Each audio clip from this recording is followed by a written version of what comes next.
दोस्तों, स्वागत है आपका हमारी एक और नई वीडियो में। दोस्तों, क्या आपने कभी किसी घर को एक सपना बनते देखा है? एक ऐसी इमारत जिसकी दीवारें सिर्फ ईंट और सीमेंट से नहीं बल्कि किसी के अटूट जुनून, कड़ी मेहनत और मांगी हुई मन्नत से बनी हो। आज हम बात कर रहे हैं मुंबई के दिल में बसी एक ऐसी ही जगह की। ये सिर्फ एक बंगला नहीं बल्कि एक पहचान है, एक ऐसा लैंडमार्क जिसकी एक झलक पाने के लिए लोग सड़कों पर घंटों खड़े रहते हैं। जी हाँ, मैं बात कर रहा हूँ बॉलीवुड के बादशाह शाहरुख खान के घर मन्नत की। आज हम मन्नत के सिर्फ बाहर नहीं बल्कि इसकी आत्मा के अंदर तक झांकने वाले हैं। तो वीडियो को अंत तक जरूर देखिएगा, क्योंकि यह कहानी है उस सपने की जो दिल्ली की गलियों से निकलकर समंदर के किनारे एक हकीकत बन गया। एक सपना जो समंदर किनारे देखा गया।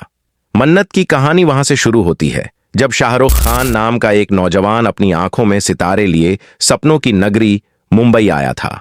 उस वक्त वो एक छोटे से 3 BHK अपार्टमेंट में रहते थे, लेकिन उनका सपना छोटा नहीं था। उन्होंने अपनी पत्नी गौरी से वादा किया था कि एक दिन वो उन्हें समंदर के किनारे एक आलीशान बंगला तोहफे में देंगे। यह सिर्फ एक बात नहीं थी, यह एक जिद थी। एक ऐसे इंसान की जिद जिसने बिना किसी गॉडफादर के अपनी तकदीर खुद लिखने की ठानी थी। सालों की मेहनत के बाद साल 2001 में शाहरुख की नजर बैंड स्टैंड बांद्रा की एक खूबसूरत प्रॉपर्टी पर पड़ी। इसका नाम था विल्ला वियना। यह एक पारसी परिवार, गांधी परिवार का घर था और एक ग्रेड 3 हेरिटेज स्ट्रक्चर भी था। इसे खरीदना आसान नहीं था, लेकिन शाहरुख इसे किसी भी कीमत पर पाना चाहते थे। जब उन्होंने इसे खरीदा तो इसका नाम बदलकर मन्नत रखा। क्यों? क्योंकि यह घर उनकी एक मांगी हुई मन्नत का पूरा होना था। शाहरुख ने खुद एक इंटरव्यू में कहा था, जब मैंने मन्नत खरीदा तब मेरे पास इसे सजाने तक के पैसे नहीं थे। मैंने अपनी जिंदगी की सारी कमाई इसमें लगा दी थी, लेकिन मुझे घर नहीं, मन्नत चाहिए थी। सोचिए, जो इंसान दिल्ली की गलियों से आया वो आज मुंबई के सबसे महंगे इलाके में अपना महल बनाकर बैठा है। यही तो असली प्रेरणा है बाहर से। ये जितना खूबसूरत है अंदर से उतना ही आलीशान।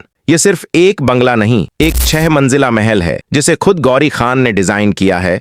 ग्राउंड फ्लोर पर एक शानदार रिसेप्शन और स्टाफ एरिया है। फर्स्ट फ्लोर पर क्लासिक यूरोपियन स्टाइल में सजा लिविंग रूम है, जहां दुनिया भर से लाए गए आर्ट पीस रखे हैं। दूसरे फ्लोर पर शाहरुख का ऑफिस और गेस्ट रूम्स हैं। तीसरे फ्लोर पर उनकी विशाल लाइब्रेरी और एक वर्ल्ड क्लास जिम है। चौथे फ्लोर पर उनके बच्चों आर्यन, सुहाना और अब्राम के कमरे हैं जो उनके व्यक्तित्व को दर्शाते हैं। और सबसे ऊपर एक शानदार टेरेस गार्डन है जहां से अरब सागर का अंतहीन नजारा दिखाई देता है। और हाँ, घर के अंदर ही एक 42 सीटर प्राइवेट मिनी थिएटर भी है। सोचिए, घर के अंदर ही अपनी फिल्मों का पहला शो देखना कितना खास होगा। मन्नत को खास बनाती हैं वो छोटी छोटी चीजें जो शायद बाहर से दिखती नहीं लेकिन महसूस होती हैं। जैसे हर ईद, दिवाली और उनके जन्मदिन पर जब शाहरुख उस बालकनी पर आकर अपने लाखों फैंस का हाथ हिलाकर अभिवादन करते हैं, वो पल कोई नहीं भूल सकता। फिर मन्नत का मशहूर नेम प्लेट, जिसे कई बार चोरी करने की कोशिश की गई। आज जो नेम प्लेट है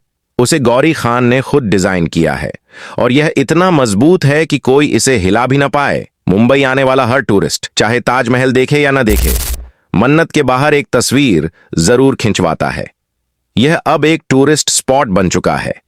कहते हैं कि इस घर में एक पॉजिटिव एनर्जी है जिसे वास्तु के हिसाब से बनाया गया है, और यही घर शाहरुख को दुनिया भर की भाग दौड़ के बाद शांति देता है। अब बात करते हैं इसकी कीमत की। आज की तारीख में मन्नत की वैल्यू करीब 200 करोड़ आंकी जाती है। यह भारत ही नहीं बल्कि दुनिया के सबसे महंगे सेलिब्रिटी घरों में से एक है। लेकिन शाहरुख के लिए यह घर सिर्फ दौलत का प्रतीक नहीं है, यह एक इमोशनल कनेक्शन है। उन्होंने कहा था, अगर आज मेरे माता पिता जिंदा होते तो मैं उन्हें इसी घर में लाकर रखता।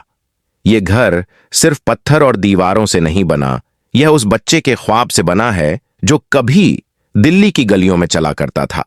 यह उस इंसान की जीत है जिसने कहा था, अगर तुम किसी चीज को दिल से चाहो तो पूरी कायनात उसे तुमसे मिलाने की कोशिश में लग जाती है।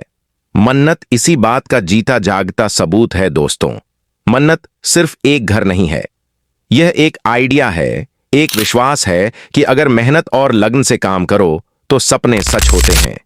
यह हर उस आउटसाइडर के लिए एक उम्मीद है जो अपनी पहचान बनाना चाहता है। अगली बार जब आप मुंबई जाएं तो मन्नत के बाहर एक बार जरूर जाना और उस सपने को महसूस करना। अगर आपको हमारी यह कहानी पसंद आई हो तो इस वीडियो को लाइक करें, अपने दोस्तों के साथ शेयर करें और कमेंट्स में बताएं कि आपको शाहरुख खान की कौन सी बात सबसे ज्यादा प्रेरित करती है। मिलते हैं अगली वीडियो में।